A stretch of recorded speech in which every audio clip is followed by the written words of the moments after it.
So I'm a lawyer. So what? Okay. The so what is what I figured out is that my clients really want me to teach through mentoring, coaching, or training their team members to have that critical structure approach to negotiating contracts. Okay, so what does I mean? What do I mean by that critical structure? It's that contract clauses, paragraphs, they all hang together, right? So the scope of work, the special conditions, general conditions, all your exhibits, like they all hang together like gears and they need to be able to move together. And some gears are small and some gears are huge, and general conditions maybe can't be negotiated, but special conditions that are part of the scope of the work can, or maybe you have 2 or 3 different scopes of work and some of them are large and some of them are small. But the idea is that all these pieces come together in a gear. So my learning lessons, image, I guess, for lack of a better word, are gears, right? I don't know if you've ever noticed on the first slide of my learning lessons, and it's because I'm trying to teach people how to think like in terms of gears. So how does this paragraph interact with this paragraph? How does the whole thing orchestrate together? And that's really whenever my clients have been super happy with me. It's because I think in terms of systems and interconnections and gears, and I know how to connect different paragraphs. Clients really like clear, complete language. And so not everybody can really do that. Not everyone can draft RFPs, special conditions, or even modify general conditions before the RFP goes out that the legal department is going to approve. Or in the red line process, be able to draft language that's missing or revise language that needs to be modified in a way that the legal department can approve. So that is a critical skill that I have that a lot of my clients really like, is the ability is I don't just do it, I'm teaching people how to do it.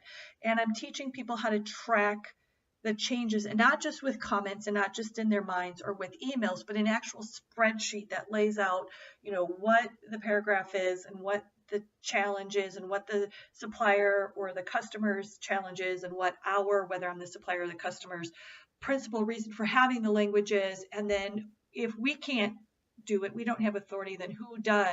2, I help clients recognize the connection between various paragraphs. So for example, value loss and scope creep are huge problems for everybody, for suppliers and for customers alike. So value loss, things like scope is incomplete or poorly written or not thoroughly thought through. So there's natural gaps in the scope. There's incomplete acceptance criteria that normally goes with an incomplete scope of work. And so I've got this big contract that I just reviewed this morning, and the acceptance criteria is boilerplate. Except that it says that the acceptance criteria is going to be in the statement of work, and there's no acceptance criteria in the statement of work. And so that's the kind of stuff that I look for, because it leads to the connection to the corrective action planning process if you want the supplier to redo something, which leads to a potential for liquidated damages if that thing isn't done and it's mission critical to you, which can lead to a determination if it gets that out of control that the thing isn't done, and you're past liquidated damages to termination for cause and termination for convenience or cancellation. And so I look at that whole arc. So not only do I help people draft and keep track and redline the changes, and I can very quickly get to where are we in a negotiation, I also look at the entire arc and scope. And so I've often identified, missing governance, missing reporting, the incomplete acceptance criteria. The general condition says it's going to be in the scope. I can't find it in the scopes. We have to go back and write it. And then what are the series of questions that you want to ask? And again, my contract professionals playbook and the 30 some odd templates that I have with that, and the 12-week training course that I offer, all those things come together to teach you how to do it if you don't know how to do it, besides, calling me and asking me how to do it.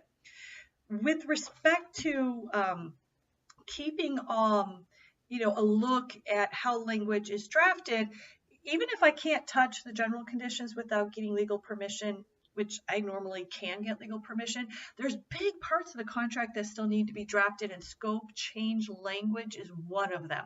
So that's another thing that my clients have really liked, is that I can come in and identify missing pieces of language that's not necessarily part of a traditional template for very large, complex deals. Third, I help my clients manage up. And so this is critical because the size of the deals that I'm working on are kind of in the donut hole, right? They're not so, on the left here, small that they're completely covered by traditional templated language and general provisions and things like that. And they're not so big over here on the right hand that we've got external counsel, we've got business analysts, we've got all kinds of SMEs, maybe third-party SMEs coming in. I'm in the middle, right? I'm the mid-amount, $100 million high risk because I don't have a good template over here and I don't have a lot of external resources over here. And so managing up is an incredibly important part, because usually before that deal is signed, somebody at both the supplier and the customer recognizes that this is a high-risk deal. We haven't had enough eyes on it. We're writing language that hasn't been included in contracts before. We've had to do a lengthy revise of a statement of work, or we've had to reprice the deal after award. All kinds of things have happened. And so managing up, how do we present the issues? How do we do the decks for approvals? How do we show what the timelines are? How do we show what the flow is so that people understand where we are in the process? That's a skill. That's a leadership skill that not all contract professionals have, that can be taught. So in summation, there are things that I know how to do that I can teach your contracting team to do. So give me a call. I've got contracting playbook, I've got training series, I've got mentoring programs, I've got individual coaching, I've got all kinds of aces up my sleeve, and I'd love to share them with you. Thanks.